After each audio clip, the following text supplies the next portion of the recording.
The Thank sound you echoed all for across the coming ballroom tonight. like a It's been a gunshot. truly One remarkable. moment, Sarah Williams was turning away from her ex-husband. The next, his palm connected with her face so hard she stumbled in her heels. 300 people in designer gowns and tuxedos went silent. Cell phones lowered. Conversations died mid-sentence. Marcus Williams stood there, breathing hard, his hands still raised. A black man in his mid-30s with a fade haircut, grown out and uneven, wearing an expensive suit that didn't quite fit right anymore. He'd just slapped his ex-wife at a charity gala, in front of everyone. But here's what Marcus didn't know. The quiet man in the black suit watching from across the room, that was Sarah's new husband, and Marcus had just made the biggest mistake of his life. You're probably thinking you know how this story goes. Successful black woman, abusive black ex, protective new husband, simple revenge story, right? Wrong. Because what if I told you everyone in this story is lying, including to themselves? What if the victim isn't really a victim? What if the villain has his own scars? And what if the hero is actually the most dangerous person in the room? This is the story of how one slap destroyed 3 lives, how a marriage that seemed perfect was built on secrets, and how sometimes the person protecting you is the one you should fear most. Let me take you back. Because to understand why Marcus raised his hand that night, you need to know who he used to be. And trust me, he wasn't always the man standing in that ballroom. 3 years earlier, Marcus Williams was drowning. Not in water, in failure.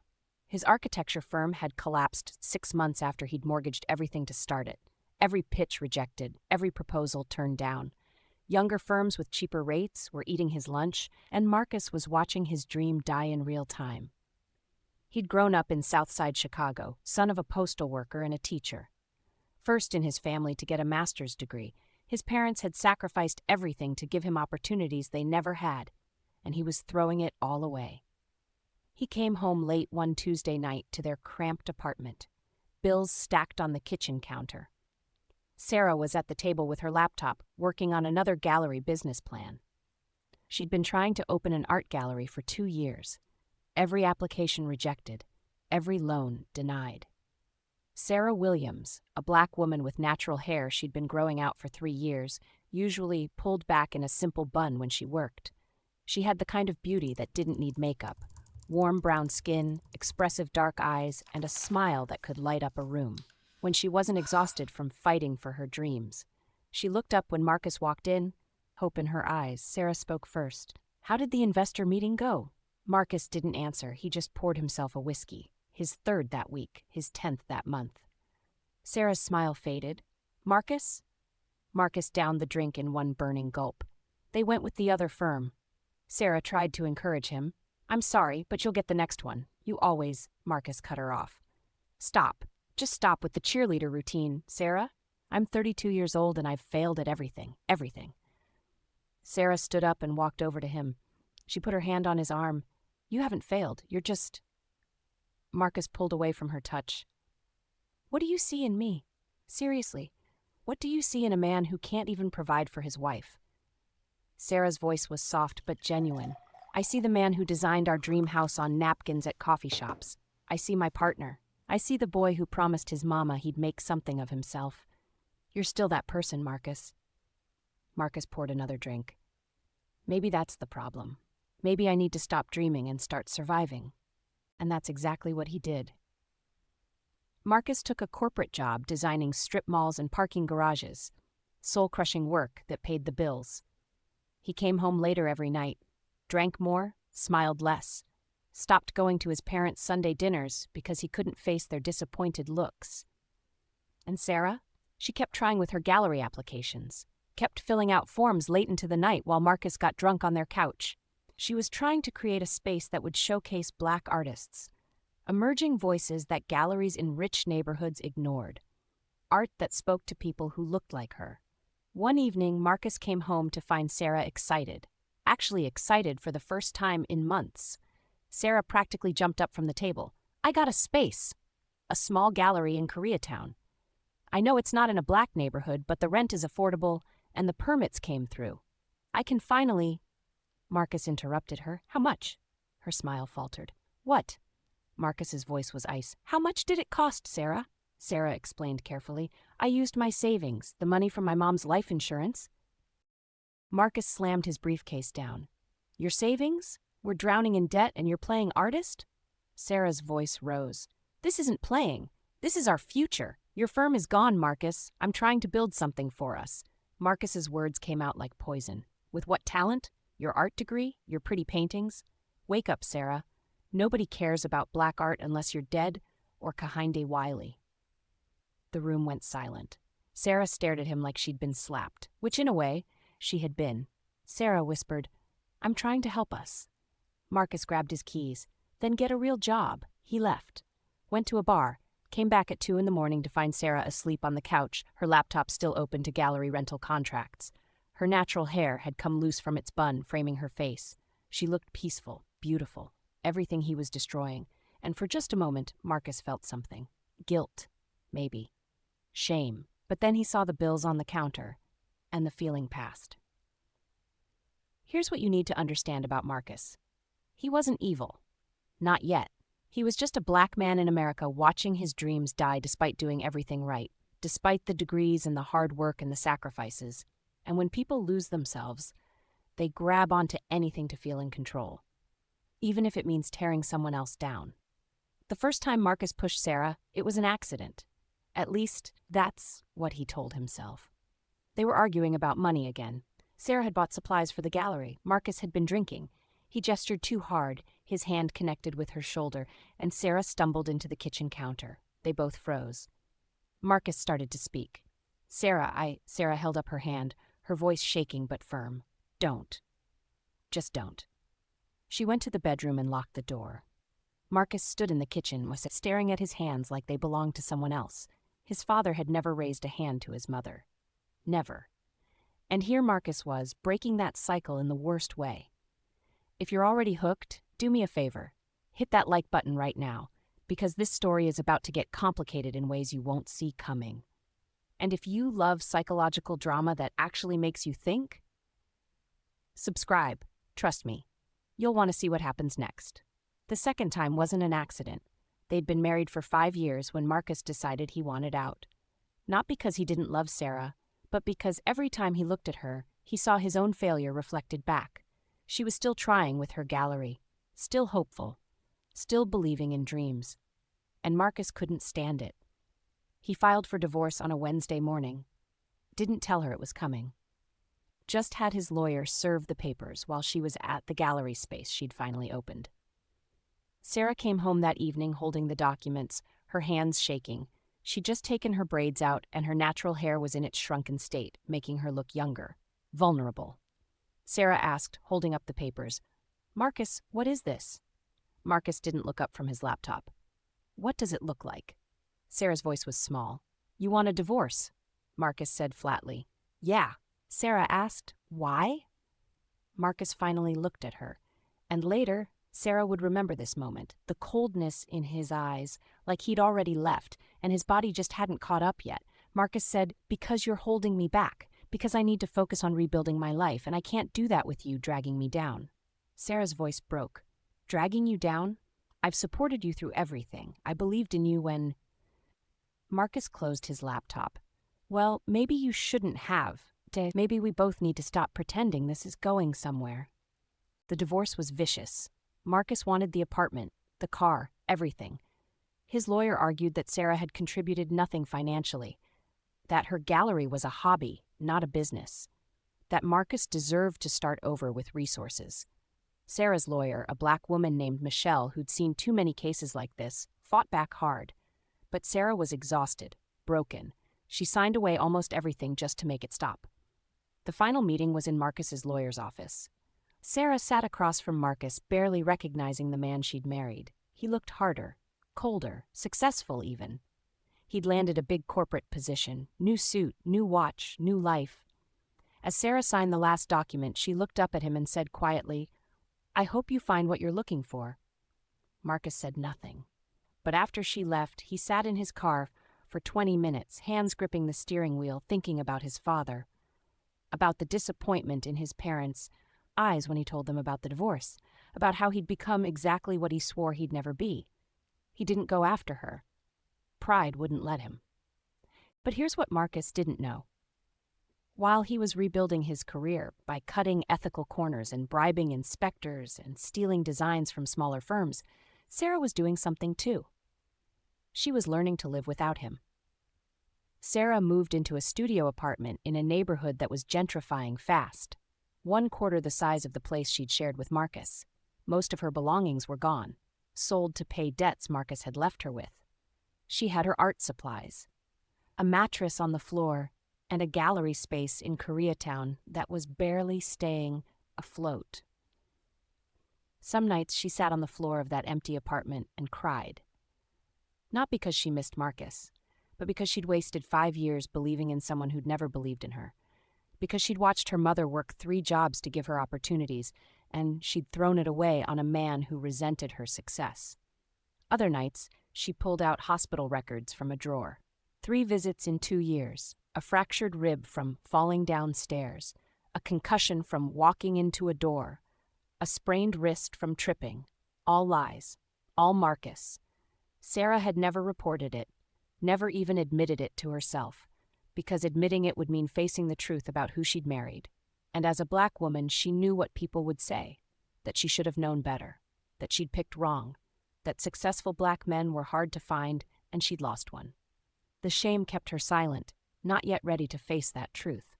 6 months after the divorce, Sarah was hanging paintings in her gallery when a man walked in. Expensive suit, perfect posture, Asian, Korean, she'd guess. He studied one of her pieces for a long moment, a painting of shattered glass being put back together with gold. The man spoke, his voice carrying a slight Korean accent. "This piece, what's it called?" Sarah walked over, her hair in fresh box braids that had taken 8 hours to install. "Kintsugi, it's a Japanese philosophy about—" The man finished her sentence. "Making breaks beautiful. I know." He turned to her and smiled. "I'm Jin-woo Park." He bought the painting, paid twice what she was asking. Then he asked her to dinner to discuss a commission for his office. Sarah hesitated. She wasn't ready to trust anyone, especially not men who appeared out of nowhere offering things that seemed too good to be true, especially not men who weren't black. She'd dealt with enough fetishization, enough "I've never been with a black woman before" conversations to last a lifetime. But there was something about Jin-woo, the way he really looked at her art, like he saw what she was trying to say. Like her being black wasn't exotic or intimidating, just normal. Sarah finally answered, "Okay, dinner." That dinner turned into another, then another. Jin-woo was patient, attentive. He asked about her art, her thoughts, her dreams. He never made comments about her hair when she switched from braids to a twist out to a sleek press. Never asked invasive questions about her background. Never treated her like a checkbox on his dating diversity list. He just listened, and slowly, carefully, Sarah started to open up. What Sarah didn't notice at first were the small things. The way Jin-woo always knew her favorite tea without her mentioning it. How he seemed to know which permits were giving her gallery trouble before she told him. The fact that Marcus's attempts to sabotage her business licenses suddenly stopped. She didn't notice because she didn't want to. After Marcus, Jin-woo felt like a gift. Someone who saw her value. Someone who made her feel safe. But here's where it gets interesting, because Jin-woo Park wasn't just a successful businessman, and that dinner? It wasn't chance. Jin-woo had been watching Sarah for 3 months before he walked into her gallery. He knew about Marcus, about the divorce, about the abuse. He'd had people following Sarah, documenting her life, making sure she was safe. Why? That's the question, isn't it? Jin-woo's second-in-command, a man named Mr. Choi, had asked him the same thing. They were in Jin-woo's office, looking at surveillance photos of Sarah. Mr. Choi asked in Korean, "Why this woman? There are others, easier situations." Jin-woo studied a photo of Sarah painting in her gallery, her natural hair in an afro that day, concentration on her face. "Because when I look at her, I see someone trying to put herself back together, and I want to help." Mr. Choi said bluntly, "This isn't help, this is obsession." Jin-woo didn't disagree. The ex-husband, Marcus Williams, he's still causing problems for her. Mr. Choi nodded. He's been making calls, trying to get her permits revoked, out spreading rumors to galleries that she's difficult to work with. Jin-woo's voice was cold. "Make it stop, quietly. She doesn't need to know he's still trying to hurt her." Mr. Choi asked. And if he escalates? Jin-woo's response was chilling. Then we'll have a different conversation. You see, Jin-woo Park ran a legitimate import-export business, but he also had connections to Korean organized crime families. He'd grown up in that world, tried to go straight, but some ties don't break easily, and some skills don't go away. Jin-woo could make people disappear, could destroy businesses with a phone call, could ensure that anyone who crossed him regretted it for the rest of their very short lives. But with Sarah, he was gentle, patient, real, or at least that's what he told himself. Their relationship moved slowly. Jin-woo never pushed for more than Sarah was ready to give. After 6 months, he proposed. Small ceremony, just them and a few close friends. Sarah called her father before she said yes. He still lived in Chicago, retired now from the post office. Sarah said on the phone, "Daddy, there's a man. He wants to marry me." Her father asked, "Is he good to you?" Sarah answered, "Yes." Her father's next question was simple. "Does he see you? Really see you?" Sarah thought about that. "I think so." Her father was quiet for a moment. "Baby girl, after what Marcus did, you deserve someone who treats you like a queen. If this man does that, then you have my blessing. I don't care what color he is." Sarah cried, "I love you, Daddy." Her father's voice was warm. "I love you too. Now let me talk to this man who wants to marry my daughter." Jin-woo spoke to Sarah's father for an hour. By the end, her father approved. On their wedding day, as Sarah said her vows in a cream dress that looked stunning against her skin, Jin-woo looked at her like she was sacred. Jin-woo promised, "I will protect you from everything, always." Sarah smiled. She thought she knew what that meant. She didn't. For 2 years, Sarah's life was better than she'd ever imagined. Her gallery expanded. She was showing Black artists who'd never gotten mainstream attention. Emerging photographers, sculptors, painters. Her space became known as the place where Black art was celebrated, not tokenized. Jin-woo supported every dream, every goal. He was proud of her in ways Marcus never was. But there were moments. Small things that Sarah noticed but pushed aside. Like the time a critic who'd written a harsh review of her work suddenly retracted it and apologized publicly. Jin-woo said it was just good luck. Or when a competing gallery that had tried to poach her artists suddenly closed down. Jin-woo said it was poor management, or the way dangerous-looking men would bow to Jin-woo when they saw him in public. Jin-woo said they were just business associates.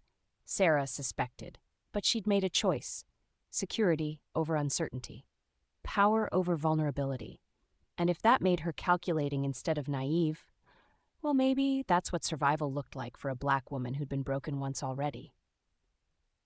Then came the charity gala. Sarah hadn't wanted to go. These events were always the same. Wealthy white people writing checks to feel good about themselves while changing nothing structural. But Jin-woo was receiving an award for his philanthropic work. She wore a midnight blue gown that complemented her deep brown skin perfectly. Her hair was in goddess locks that cascaded down her back. She stood beside her husband and smiled for cameras. For the first time in her life, she felt like she belonged in these spaces, not as the diversity hire, not as the token, but as someone who'd earned her place. She was bidding on an art piece when she felt someone watching her. She turned, and there he was, Marcus Williams. Across the room, staring at her with an expression she couldn't quite read, rage, longing, desperation. He looked terrible, expensive suit that didn't quite fit right, his fade grown out unevenly, too much cologne trying to cover the smell of whiskey, but most of all, his eyes. They were hollow, haunted. Sarah's heart started pounding. She hadn't seen Marcus in 3 years, hadn't wanted to. And now here he was, walking toward her. Marcus spoke first, his voice too loud. "Sarah, wow, look at you." Sarah kept her voice neutral. "Marcus, I didn't know you'd be here." Marcus laughed, but it sounded broken. "Surprised they let me in, honestly. How've you been? Besides, marrying rich." Sarah felt her jaw tighten. "His name is Jin-woo, and he's my husband." Marcus looked around the ballroom, white faces everywhere, with a handful of Black folks sprinkled in. "Right, your husband. Must be nice. All this, the dress, the jewelry, living that interracial couple dream while I—" He stopped himself. Sarah asked, "While you what, Marcus?" Marcus leaned in closer. Sarah could smell the whiskey. "While my life falls apart, while everything I built crumbles, while you're here playing Meghan Markle." Sarah started to turn away. "I need to go." Marcus grabbed her wrist, not hard, but firm. Don't walk away from me. Sarah pulled back. Let go. Marcus's voice was desperate. We used to be something, Sarah. We used to matter. Two black folks building something together. Remember? Sarah pulled her wrist free. That was a long time ago, and we both know it wasn't as good as you're remembering. Something in Marcus's face changed. The desperation turned to anger. You think you're better than me now? Because you married some rich Korean guy? You think that makes you special? You think leaving the community makes you... Sarah's voice went sharp. The community? You mean the same community that told me to stay quiet about you hitting me? The same aunties who said I should work it out because black men have it hard enough? That community, Marcus? Marcus's face went pale. That's not fair. Sarah's eyes were fire now. Isn't it? I don't owe anyone my pain just because we share the same skin color. Jin-woo treats me like I'm valuable, like my dreams matter, like I'm not just here to build up a black man's ego while he tears me down. Marcus protested. That's not what I... Sarah cut him off. Yes, it is. It's exactly what you did, and I'm done explaining myself to you or anyone else. She turned to walk away.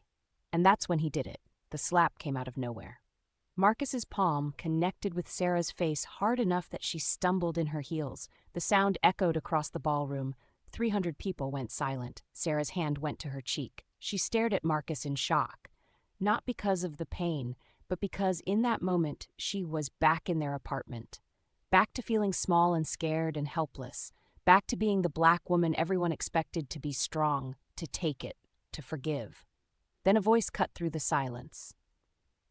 Quiet, controlled, terrifying. Jin-woo spoke from across the room. Did you just put your hands on my wife? Marcus turned. Jin-woo Park stood 5 feet away. He looked calm, too calm, like a lake right before it freezes over. Marcus tried to bluster. This is between me and Sarah. This is black business.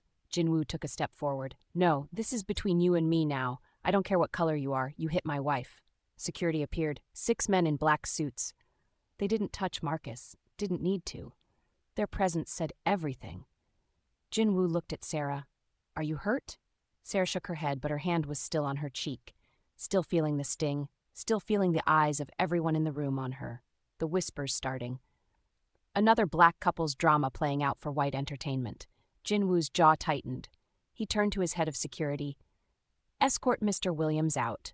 Collect any phones that recorded this. And make sure he understands that if he comes near my wife again, we'll be having a very different conversation. Marcus was surrounded. Professionally, efficiently. As he was walked toward the exit, he looked back at Sarah. His eyes were wide, scared now instead of angry. Marcus called out, Sarah, I'm sorry. I didn't mean... The doors closed behind him. The gala continued. People pretended nothing happened. But Sarah couldn't shake the feeling. Not of fear, of something else. Satisfaction. A dark, ugly part of her had enjoyed watching Marcus scared. Had liked seeing him powerless. Had felt vindicated that her Korean husband had protected her in ways her black ex-husband never did. And that terrified her more than the slap. Because what did it say about her that she'd needed to leave her community to feel safe? What did it say that she'd found protection in the arms of a man who wasn't black? The thoughts followed her home that night. I know you're probably thinking about sharing this with someone right now. Do it. Hit that share button. Because what happens next? Your friends need to hear this too. That night, Marcus sat in his apartment staring at his phone. He tried searching for information on Jin-woo Park, found legitimate business profiles, awards, charity work. Nothing suspicious. But Marcus wasn't stupid. He'd seen the way those security men moved. The way people at the gala had looked at Jin-woo. That wasn't just respect, it was fear. He called his lawyer friend David at midnight. David was also black, had gone to Howard with Marcus. David answered, groggy. Marcus, it's late, man. Marcus said urgently, I need you to find out everything about Jin-woo Park. There was silence. Then David asked, why? Marcus explained, because I think Sarah married a criminal, and I need to prove it. I need to show her. David's voice went serious. Stop. I heard about the gala. Tell me you're dropping this. Marcus insisted, I can't. She needs to know who. David interrupted firmly. Marcus, brother, I'm going to tell you something as your friend. Walk away, right now, tonight. Forget Sarah, forget Jin-woo Park, walk away, Marcus asked. Why? What do you know? David's voice was tense. I know that men who cross Jin-woo Park don't cross him twice. I know that legitimate businesses become crime scenes. I know that David stopped himself. Please, Marcus, free Marcus, for your own sake. Let this go. Marcus pushed back. She's with a Korean gangster, David. She married outside the race for a criminal. David's voice went cold. First of all, check yourself. Sarah doesn't owe the race anything, especially not staying with a man who beat her. Second, you need to hear this. You're not protecting her. You're mad that she moved on, that she found someone who treats her better, and you can't stand that he's not black because it makes you look even worse by comparison. Marcus hung up, but the words burned, because David was right. Marcus wasn't worried about Sarah's safety. He was angry that she'd chosen someone outside their community, angry that Jin-woo had money and power Marcus could never have, angry that Sarah looked happier with an Asian man than she ever had with him. And that made him a hypocrite. Because Marcus had dated a white woman for 6 months after the divorce. But somehow Sarah being with Jin-woo felt different. Felt like betrayal. The double standard made him sick. But he couldn't let it go. Because here's the thing about Marcus. His entire identity had been wrapped up in being a successful black man, in making his parents proud, in representing his community, and watching Sarah thrive while he barely survived. It shattered everything he thought he knew about himself. The truth was, Marcus's new career success was a lie. He'd rebuilt his firm by cutting every corner imaginable, bribing inspectors, stealing designs from partners, underpaying black workers while claiming to support the community. His girlfriend had left him 6 months ago, said he was too controlling, too angry, too obsessed with proving he was better than everyone else. And now, seeing Sarah with Jin-woo wearing that dress looking happy, it shattered whatever was left of Marcus's self-control. Over the next 3 days, Marcus's world collapsed. First, his biggest investor called. Richard Song, a Korean-American businessman. Nervous voice. Richard said on the phone, "Marcus, I'm pulling out of the downtown project." Marcus protested, "You can't. We have a contract." Richard's voice was apologetic. "I'll pay the penalty. I can't continue." Marcus asked accusingly, "This is about the gala, about her husband, isn't it?" Richard didn't confirm, just apologized and hung up. The next day, city inspectors showed up at Marcus's flagship development, found code violations, serious ones. The kind Marcus had bribed his way past before. The inspector announced, "We're shutting this down until everything's up to code." Marcus tried to argue, tried to imply he could make the problems go away with cash. The inspector just looked at him coldly. "I'd be very careful about what you're suggesting, Mr. Williams." By day 3, Marcus's main client had gotten a better offer from a company called Park Industries. They undercut Marcus by 30%. Marcus was losing everything, and he knew exactly who was behind it. That night, his phone rang. Unknown number. Marcus answered. "Hello?" Jin-woo's voice came through, calm and almost friendly. "Mr. Williams, we should talk." Marcus's hand tightened on the phone. "About what? How you're destroying my life?" Jin-woo corrected him. "No, about why you hit my wife." Marcus tried to minimize it.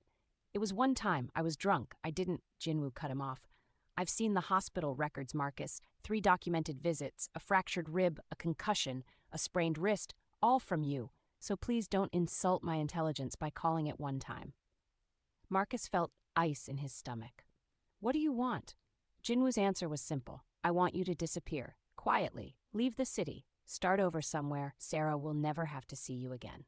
Marcus challenged him. "You can't just—" Jin-woo interrupted. "I can, and I will, or we can do this the hard way. Your choice." Marcus tried a different angle. "You think you can just swoop in and take a black woman?" Jin-woo's laugh was sharp.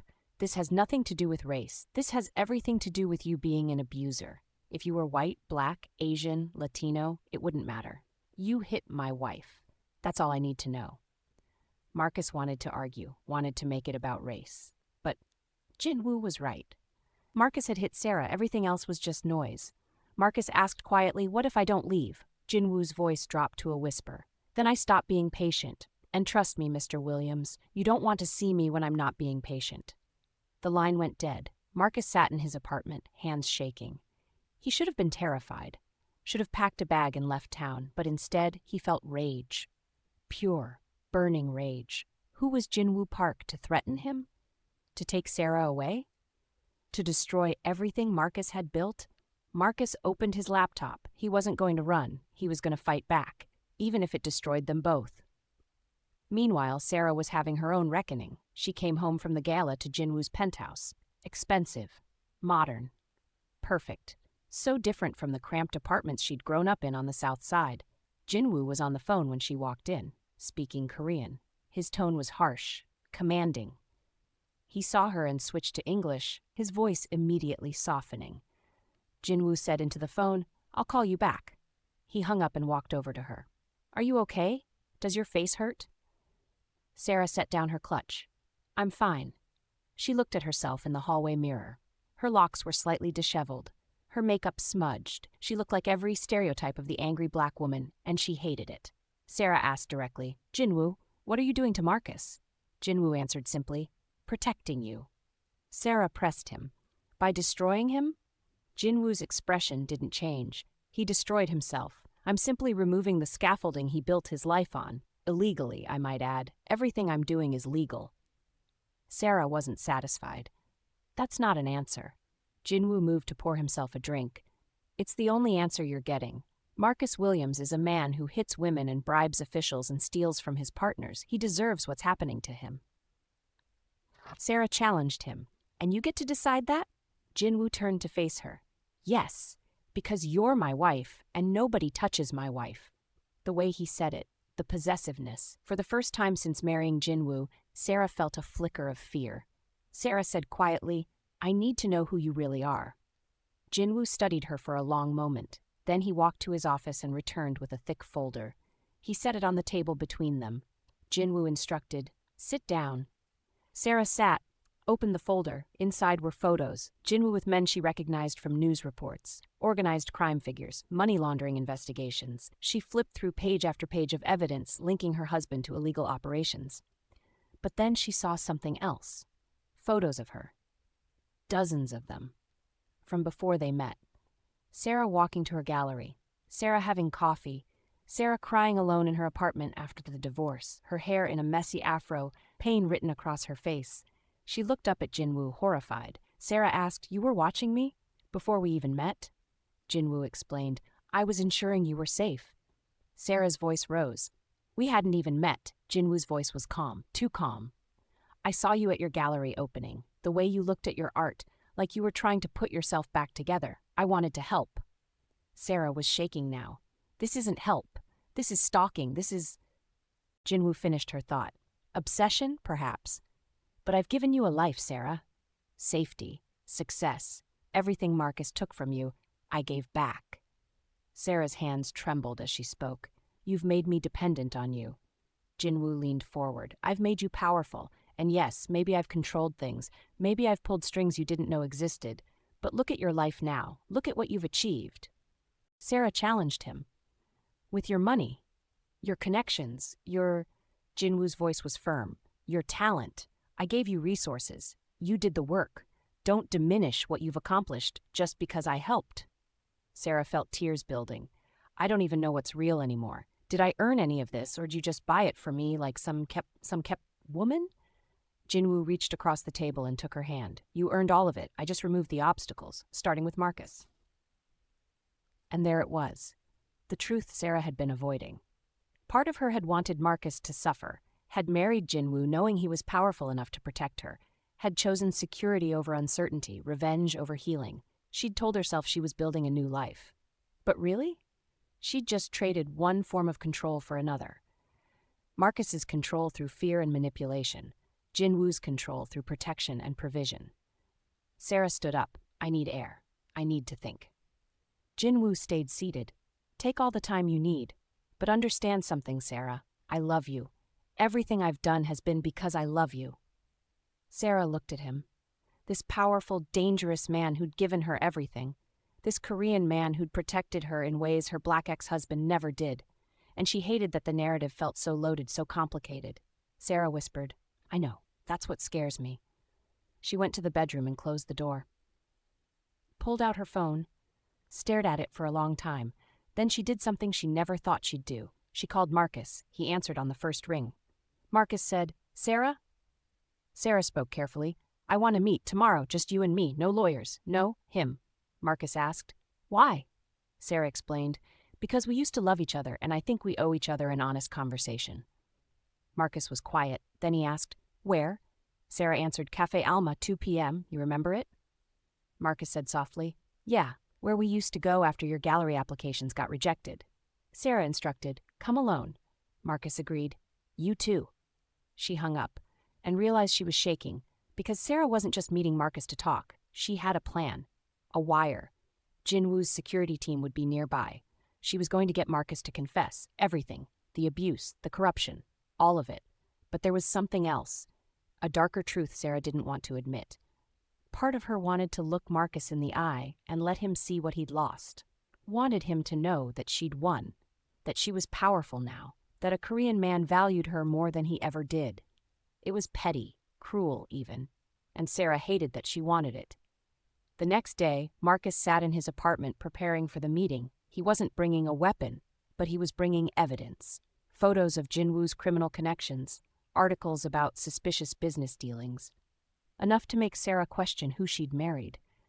Marcus told himself he was doing this to save Sarah, to protect her from a dangerous man. But the truth? He couldn't stand that Sarah had chosen someone else, especially someone outside their race. It made Marcus feel like he'd failed not just as a husband, but as a black man. It was selfish, destructive, and Marcus didn't care. At exactly 2 p.m., they both walked into Cafe Alma. The cafe was busy, neutral ground.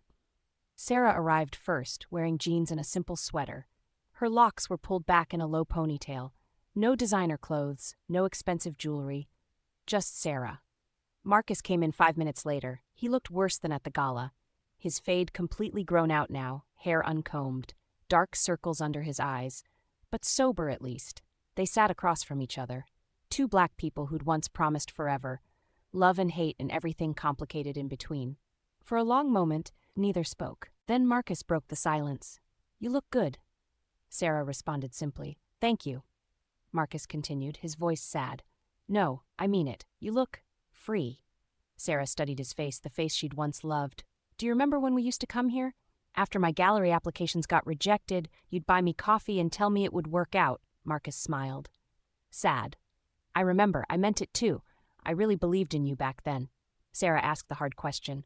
"What happened, Marcus?" His smile faded. "I stopped believing in myself, and when you can't believe in yourself, it's hard to believe in anyone else." Sarah leaned forward slightly. "Is that supposed to excuse what you did?" Marcus's voice was firm. "No, nothing excuses it. I know I hurt you. The divorce, the things I said, the times I—" He couldn't finish. Sarah finished for him. "The times you hit me." Marcus flinched. "Yes." Sarah stated the facts. 3 times, Marcus. I have the hospital records. The confession came out quiet, broken. It was more than 3. I lost count. Every time you succeeded at something, every time you were better than me, I felt like I was disappearing, like I wasn't man enough, like I was failing my parents and the community and myself. So I made you disappear instead. Sarah felt something crack in her chest. After all this time, he was finally admitting it. Sarah asked, "Why now? Why are you being honest now?" Marcus laughed bitterly. "Because I've got nothing left to lose. My career is gone. My reputation is destroyed. I'm watching my entire life collapse. And you know what the worst part is?" Sarah asked. "What?" Marcus's voice broke. "Seeing you with him. Seeing you happy and successful and free. It's killing me, Sarah. Not because I don't want you to be happy, but because I know I could have given you that life if I hadn't been so broken." Sarah felt tears building. "You can't put that on me, Marcus. You made your choices." Marcus put his head in his hands. I know. God, I know." This was the moment. Sarah could feel the wire against her skin. She just needed to push a little further, get him to admit everything on record. But looking at Marcus, broken and honest and finally seeing himself clearly, Sarah hesitated. Then Marcus looked up and she saw something shift in his expression. Marcus said accusingly, "But you're not innocent either, are you?" Sarah went still. "What?" Marcus pulled out his folder, slid photos across the table. Jin-woo with known criminals, money laundering investigations, suspicious business dealings. Marcus confronted her. "You know what he is. You had to, and you married him anyway. Sarah's jaw tightened. He's never hit me. Marcus pressed on. That you know of. Men like that, Sarah, they're good at hiding it until… Sarah cut him off. Until what? Until they snap? Like you did? Marcus's voice rose. People in the cafe started looking over, two black folks arguing, just what they expected to see. Marcus insisted, I was broken. I was falling apart, and I lashed out, and I'm sorry. But him, he's dangerous in ways I never was. He's calculated, controlled. He destroys people professionally. Sarah fired back. And you destroyed me personally, which is worse, Marcus. Marcus stood up. At least I'm honest about being a mess. You're sitting there acting like you're better than me, but you married a criminal for his money and protection. You chose power over principles.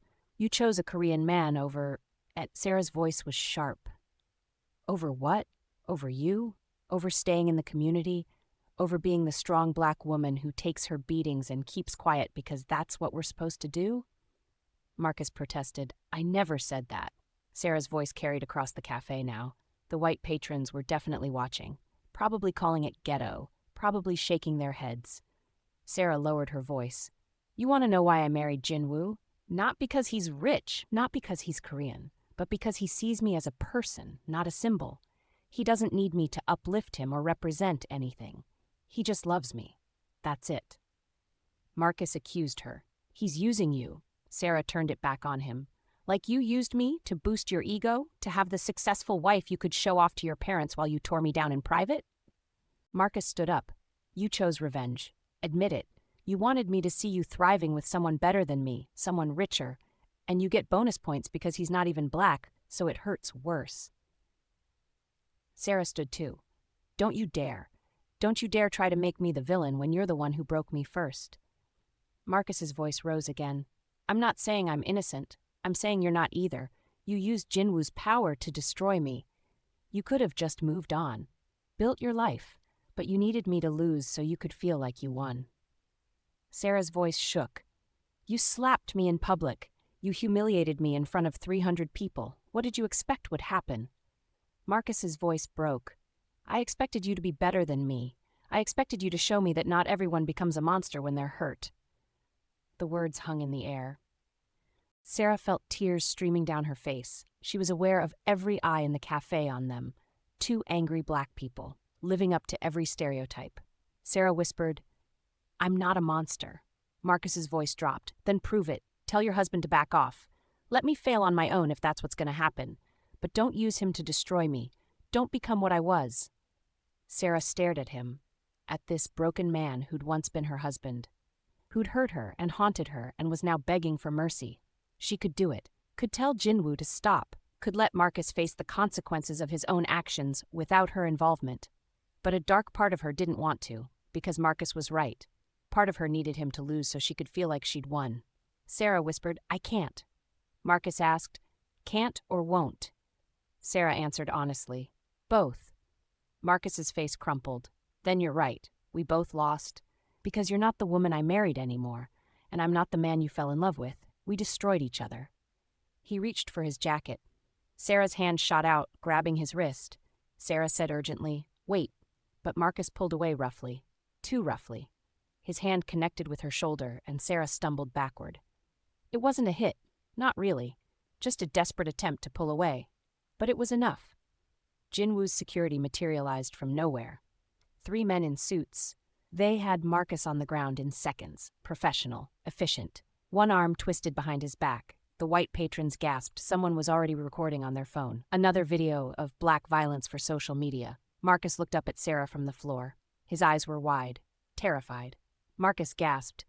Sarah, please. I didn't mean… The cafe door opened. Jin-woo walked in, calm, controlled, terrifying. He surveyed the scene. Marcus on the ground, Sarah standing with tears on her face.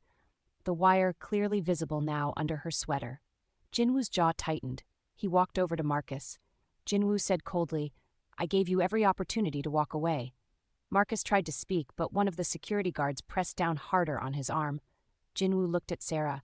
Say the word, any word, and this ends however you want it to end. Sarah stared at her husband, this powerful, dangerous Korean man who loved her, who'd do anything for her, including things that would haunt her forever. She looked around the cafe, at the white faces recording, at the judgment, at the confirmation of every stereotype. Then she looked at Marcus on the ground, this black man who'd loved her once, who'd broken her, who was broken himself. Sarah said firmly, "Let him go." Jin-woo's expression didn't change. Sarah's voice broke. "Please, just let him go." For a long moment, Jin-woo didn't move. Then he nodded to his security team. They released Marcus immediately. Marcus scrambled to his feet, holding his arm. He looked at Sarah one last time. Sarah said quietly, "Get help, or don't, but stay away from me." She walked out of the cafe. Jin-woo followed her. Marcus stood alone, watching them leave. The other customers went back to their coffee and their laptops, the drama over. Someone's phone was still recording. By tomorrow, this would be online. Another black man humiliated. Another story about violence in the black community. And Marcus realized he'd lost. Not because Jin-woo destroyed him, but because Sarah had given him a chance at mercy, and he'd almost blown it by grabbing her. He walked out into the sunlight and got into his car. Sat there for 20 minutes, shaking. Then he drove to a therapist's office and made an appointment. Because if Marcus was going to lose everything, at least he could try to save himself. If you've made it this far, you're invested, which means you're exactly the kind of viewer we create stories for. Hit that subscribe button if you haven't already, because we've got more stories that'll keep you up at night thinking about right and wrong and everything in between. 6 months later, Marcus stood in a courtroom wearing a cheap suit, his lawyer next to him, the judge reading his charges. The judge spoke. "Mr. Williams, you're pleading guilty to assault, bribery, and fraud. Do you understand that this means the end of your professional licenses?" Marcus nodded. "Yes, Your Honor," the judge continued. "The prosecution and your attorney have worked out a deal.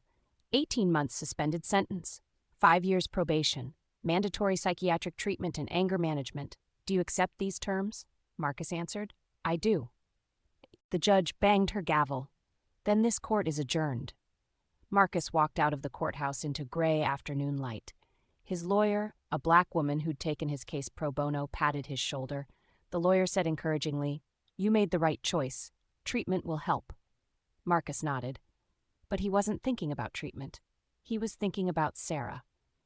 He'd been in therapy for 6 months now, twice a week, working through his anger, his shame, his need to blame everyone but himself. His therapist, Dr. Morrison, was a black woman in her 50s who'd seen everything and didn't take any nonsense. Dr. Morrison asked during their last session, "What have you learned?"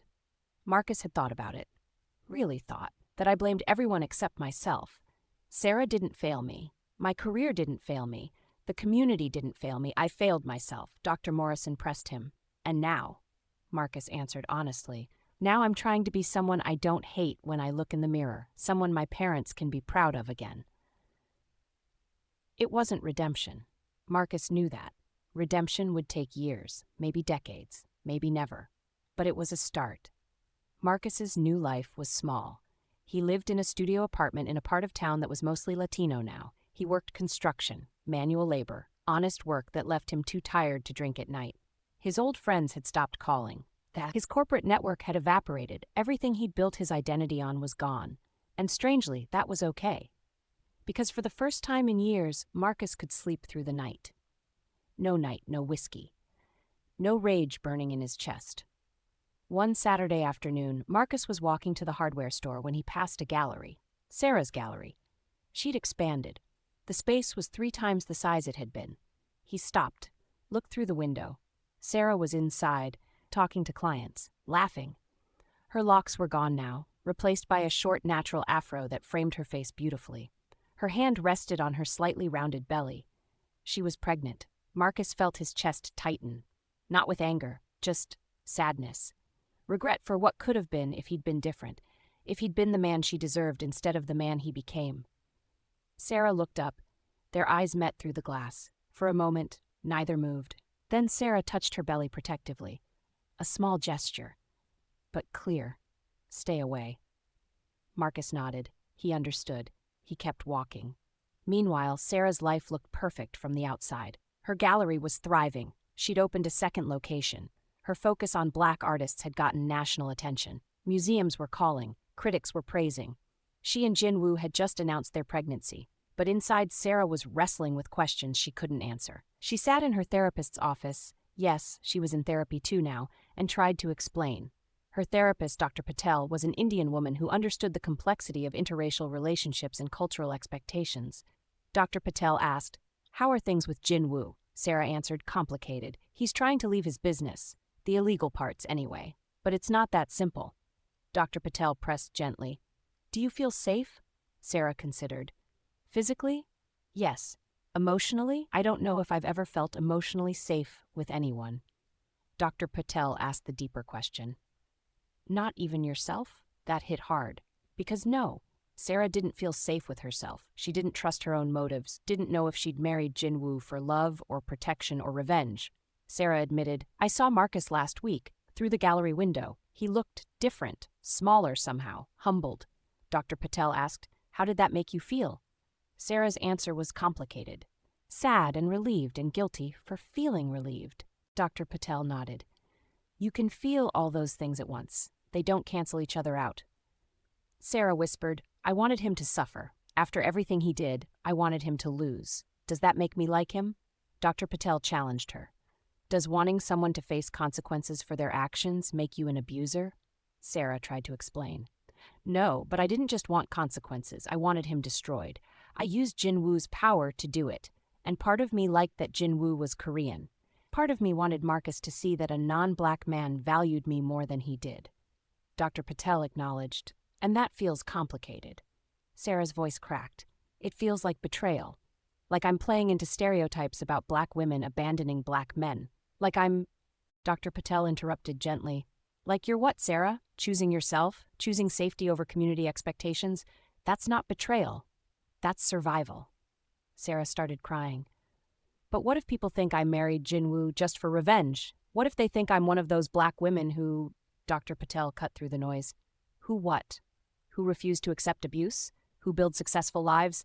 Who marry men who treat them well regardless of race?" Sarah wiped her eyes. "You make it sound so simple." Dr. Patel said firmly, "It is simple.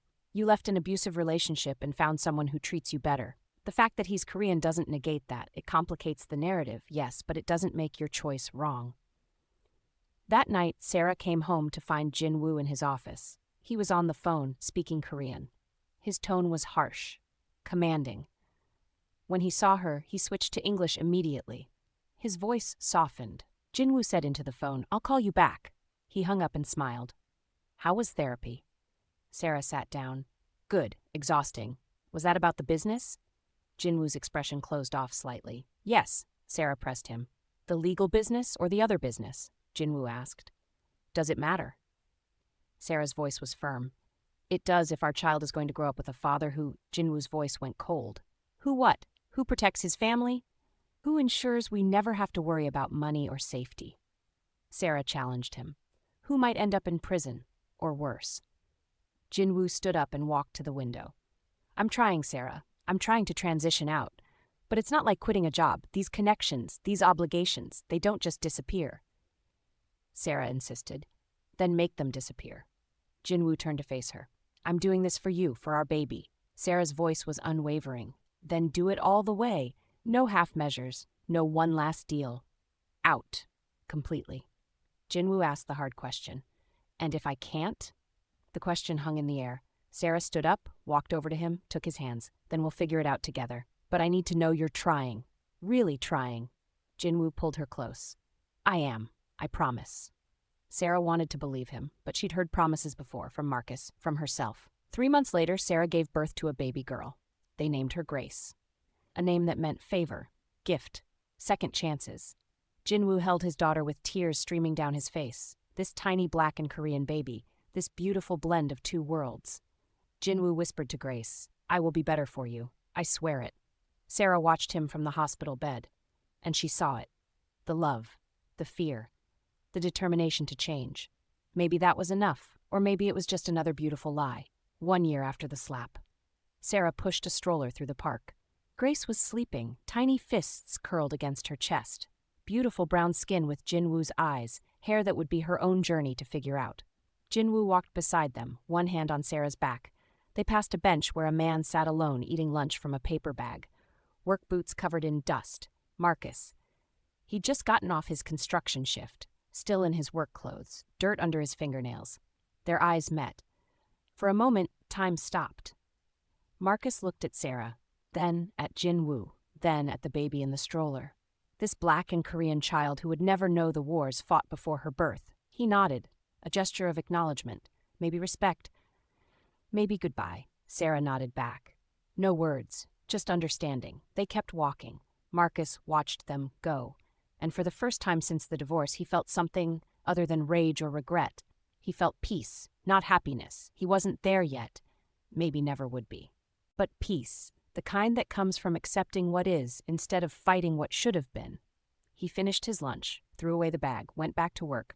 That evening, Jin-woo sat in his office, staring at a folder. Exit strategies, ways to legitimize his business, cut ties with dangerous partners, go clean. His phone rang, unknown number. He answered, listened. His face darkened. Jin-woo said into the phone, I understand. I'll handle it. He hung up. Sarah appeared in the doorway, holding Grace. Everything okay? Jin-woo looked at his wife and daughter, at everything he could lose. Jin-woo lied, yeah, everything's fine. He closed the folder, locked it in his desk drawer, because leaving that world, it wasn't going to be as easy as he'd promised. And Sarah, watching him from the doorway, knew he was lying. But she chose to believe him anyway, because sometimes love means accepting the lies people tell themselves to be better. And sometimes it means lying to yourself about what you're willing to accept. Meanwhile, Sarah opened her third gallery location, this one in a predominantly Black neighborhood, coming full circle. The event was packed with community members, artists, collectors. Jin-woo stood beside her, smiling for cameras, Grace on his hip, giggling and playing with his tie. But if you looked closely, you'd see Mr. Choi in the corner, watching, waiting. You'd see Jin-woo's phone buzzing with messages he kept declining. You'd see Sarah's hand shaking slightly as she cut the ribbon. Because success doesn't erase the past, power doesn't equal peace. And sometimes the person protecting you is also the person trapping you. That night, Sarah put Grace to bed, sang her a lullaby her grandmother used to sing, kissed her forehead, marveled at this beautiful child who represented so much. Then she went to the window and looked out at the city. Jin-woo came up behind her, put his arms around her waist. Jin-woo asked softly, "What are you thinking?" Sarah leaned back against him. "About choices, about whether we can ever really escape who we were, about what story Grace will tell about us someday." Jin-woo asked, "Do you want to escape?" Sarah turned to face him. "I want to know that staying is a choice, not a cage." Jin-woo studied her face. "If you want to leave, leave. I won't stop you." Sarah challenged him. "You say that now, but what about tomorrow? Next week? What happens when I try to build a life without you?" Jin-woo answered honestly, "Nothing, because I love you, and love means letting go when you need to go." Sarah asked the hard question. "Do you? Can you?" Jin-woo was quiet for a long moment. "I don't know, but I want to try." Sarah kissed him. "Then keep trying, every day." Jin-woo asked, "And if I fail?" Sarah's answer was measured. "Then I'll decide if I can live with that failure." It wasn't a happy ending, but it was an honest one.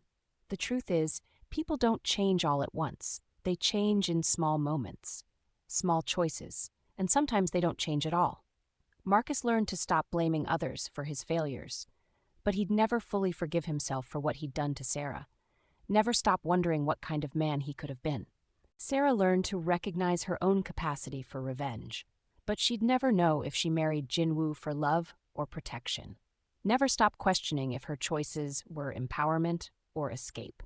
Jin-woo tried to leave his criminal empire, but some debts don't get paid with money, some connections don't break, and some men can't walk away from who they've been, no matter how much they love who they're with.